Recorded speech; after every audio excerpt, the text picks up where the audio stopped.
اصل میں یہ فتح جو ہے نا، ایک تو عوام کی فتح ہے، یہ وزیر آباد کی فتح ہے، اور اس کی مین تھیم جو ہے نا، یہ میاں محمد نواز شریف اور میاں محمد شہباز شریف صاحب کی فتح ہے۔ یہ انفرادی طور پہ کسی کی اس میں نہ شکست ہے نہ فتح ہے۔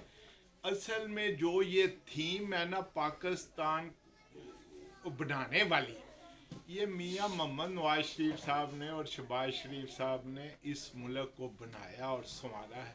اندھیروں میں یہ ایک سٹیج ایسی آئی تھی کہ اندھیرے ہی اندھیرے چھا گئے تھے۔ اس کو چمکایا میاں محمد نواز شریف صاحب نے ہے۔ بجلی پوری کی اور گیس سستی تھی، پٹرول سستا تھا، کھانے پینے کی ساری چیزیں سستی تھی۔ اور یہ جو موجودہ حکومت ہے، اس نے تباہ و برباد کر دیا اس ملک کو۔ غریب آدمی کو تباہ و برباد کر دیا۔ کھانا اس وقت ملنا غریب آدمی کو مشکل ہو گیا ہے، اور جب کسی غریب آدمی کو کھانا نہیں ملتا، اس کو اگر انصاف نہیں ملتا، روزگار نہیں ملتا، تو پھر یہ سوچ کے حکومت میں فلاں ہے، یہ نہیں ہوتا ایشو۔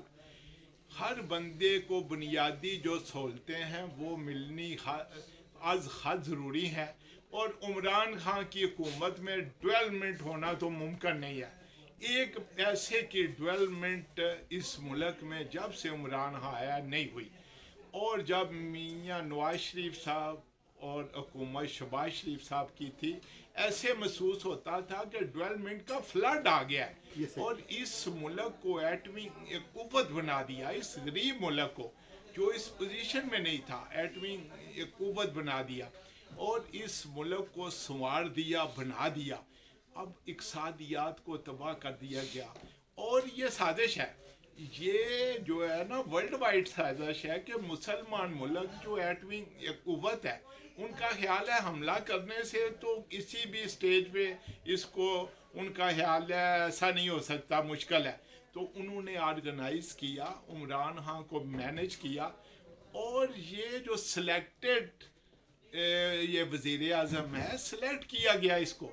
اچھا، ہمیں تو اس بات کی آج تک سمجھ نہیں آئی کہ اللہ پاک اس ملک کو اپنی حفظ و مان میں رکھے کہ کیا کون لوگ ہیں جن کا یہ خیال ہے کہ ملک برباد ہو جائے، اور ان کا خیال تھا کہ جناب رشوت بہت ہے اس ملک میں۔ مجھے بتائیں کہ عمران خان کی حکومت آنے سے اس ملک میں رشوت میں اضافہ ہوا ہے، اور یہ بربادی کا جو سفر تھا بہت سپیڈ اپ ہو گیا۔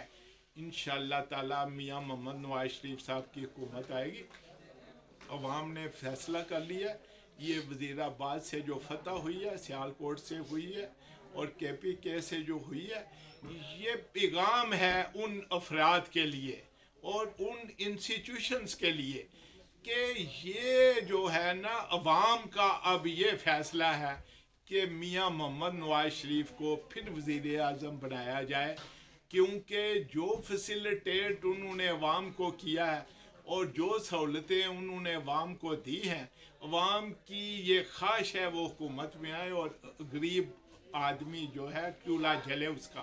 انشاءاللہ تعالی یہ وزیر آباد کی یہ فتح جو ہے پاکستان کی فتح ثابت ہوگی، اور حکومت انشاءاللہ آئے گی میاں محمد نواز شریف صاحب کی۔ یہ وزیر آباد کے جتنے شہری ہیں، اس میں انجمن تاجران کا کردار، اس میں کرنل وقار صاحب کا اور ان کا جو گروپ سارا تھا، اور وزیر آباد کے ایک ایک بندے کا، وہ مزدور ہے، وہ بزنس مین ہے، وہ اسٹوڈنٹ ہے، وہ اس میں ایڈوکیٹ ہے، جو بھی ہیں، وزیر آباد کے ہر شہری نے یہ فیصلہ کر لیا تھا کہ حکومت کا کسی سٹیج پہ بھی ساتھ نہیں دیں گے، اس ملک کا ساتھ دیں گے۔ ملک کا ساتھ کا مطلب ہے کہ میاں محمد نواز شریف اور شہباز شریف کا ساتھ دیں گے۔ جی کرنا صاحب، کل آپ چیف تھے، پولنگ ایجنٹ تھے، تو کل کے الیکشن کے حوالے سے ہمیں بتائیں کہ کل کا الیکشن جیتنا کس حد تک آسان تھا آپ لوگوں کے لیے؟ بسم اللہ الرحمن الرحیم۔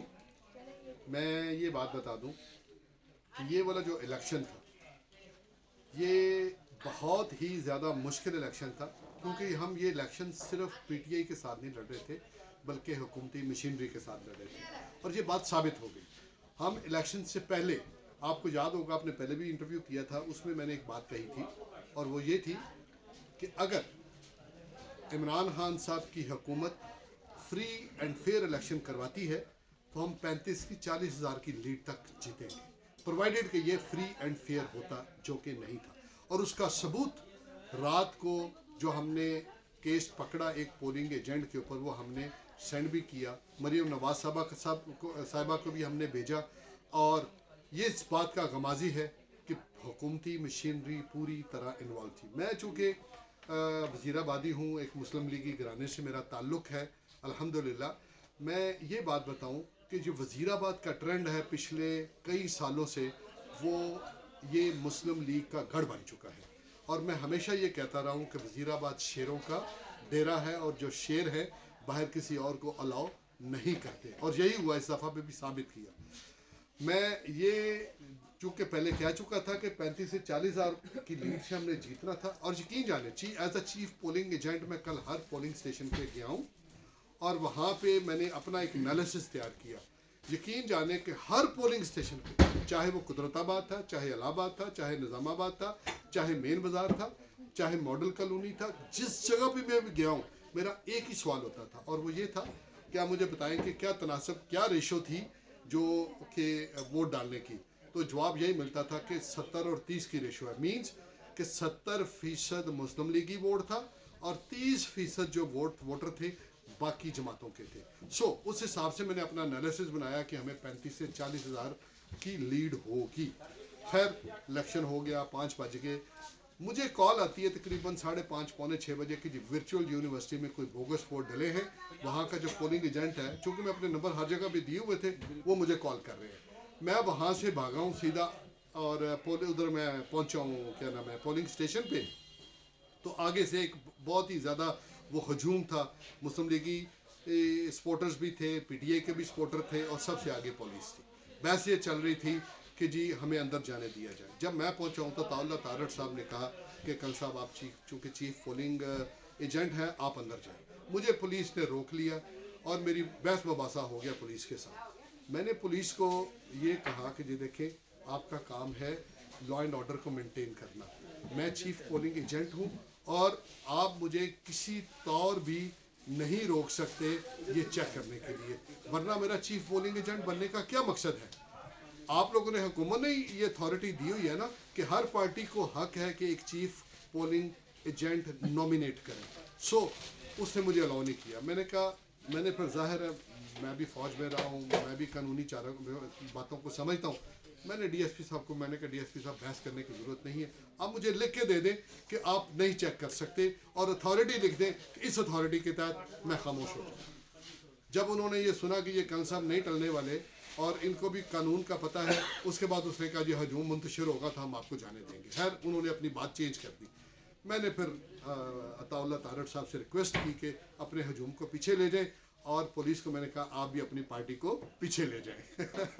تو بہرحال وہ ہجوم پیچھے گیا تو مجھے اندر الاؤ کیا گیا۔ جب اندر ہم داخل ہوتے ہیں پولنگ اسٹیشن کے اندر، پھر ایک نئی بحث چھڑ جاتی ہے۔ وہ کیا تھی کہ جی آپ نہیں چیک کر سکتے۔ میں نے کہا بات یہ ہے ڈی ایس پی صاحب، رانا صاحب تھے ڈی ایس پی، کہ آپ کا کام ہے لا اینڈ آرڈر، میں گارنٹی دیتا ہوں ادھر کوئی بدتمیزی نہیں کرے گا، ہم پڑھے لکھے لوگ ہیں اور امن پسند لوگ ہیں، اور آپ اس کو ہوا مت دیں، آپ پیچھے کھڑے ہو جائیں۔ میرے پولنگ ایجنٹ، میں نے کہا سارے پولنگ ایجنٹس کو بلائیں، یہ جماعت اسلامی کے کھڑے ہیں، یہ پی ٹی آئی کے کھڑے ہیں، یہ سارے میرے بھائی ہیں، اور یہ ہمارے مسلم لیگ کے ہیں، یہ مجھے چیک کرا دیں گے، جو بوگس ووٹ ہے ہم سائڈ پہ کر دیں گے، دودھ کا دودھ اور پانی کا پانی ہو جائے گا۔ خیر وہ اتنی بحث کی، انہوں نے کیا کیا، زبردستی یہ سارے پولنگ بیگ بند کیے اور اپنے گاڑی میں رکھے، کہتے ہیں کل صاحب جو بھی آپ نے شکایت کرنی ہے آپ ادھر پہنچ جائیں آر او آفس کے اندر۔ ادھر سے کیا ہوا، یہ گاڑی بگائی انہوں نے اور سیدھا وہ ادھر آر او آفس چلے گئے۔ جب آر او آفس پہنچتے ہیں تو میں آر او آفس کے پاس چلا گیا، میں نہیں چاہتا تھا کہ ان کو میں کسی قسم کی سپیس دوں۔ طاولہ طارٹ صاحب کے ساتھ بیٹھ کے میں بھی ادھر جب پہنچا تو ادھر ہم کھڑے ہو گئے۔ اتنے میں کیا ہوا کہ وہ جو کیا نام ہے لیاقت بھٹا صاحب تھے، جو وہاں پہ پریزائڈنگ آفیسر تھے، میرے خیال میں کسی اسکول میں ہیڈ ماسٹر ہیں، وہ ادھر سے غائب ہو گئے۔ جب غائب ہوئے تو میں نے پیچھے اطلاع دی کہ یہ غائب ہوئے، ان کو ذرا چیک کریں یہ کدھر جاتے ہیں۔ خیر وہ لڑکوں نے ظاہر ہے پیرا دیا، ہمارے ووٹرز نے پیرا دیا، ووٹرز ہمارے ادھر پہنچے، وہ جیسے ہی گاڑی میں بیٹھے انہوں نے گاڑی کا دروازہ کھولا، اور ہماری خوش قسمتی اور ان کی بد قسمتی کہ اندر سے وہ بیگ نکل آیا، اور وہ جو بیگ نکلا تھا وہ سارا جعلی اور بوگس ووٹوں کا بیگ تھا۔ یہاں پہ آ کے پی ٹی آئی کی، عمران خان صاحب کی ایمانداری ختم ہو جاتی ہے۔ ٹھیک ہے جی، بات یہ ہے کہ عمران خان صاحب فرماتے تھے کہ فری اینڈ فیئر الیکشن ہمارا ماٹو ہے۔ کدھر گیا عمران خان صاحب کا یہ Mattu free and fair election کا؟ کہاں گیا ان کا ماٹو؟ عمران خان صاحب فرماتے تھے کہ اگر وزیر مشیر ضمنی الیکشن سے پہلے علاقے میں گھس جائیں، علاقے میں آ جائیں اور ڈیولپمنٹل کام شروع کر دیں تو اس کا مطلب ہے یہ پری پول ریگنگ ہے۔ میں سوال کرتا ہوں کیا یہ پری پول ریگنگ نہیں ہے؟ کیا یہ فری اینڈ فیئر الیکشن تھا؟ یہ اس کا میں جواب عمران خان صاحب سے طلب کرتا ہوں۔ یہ وزیر آباد شیروں کا ڈیرا ہے۔ پاکستان مسلم لیگ نون زندہ باد، پاکستان پائندہ باد۔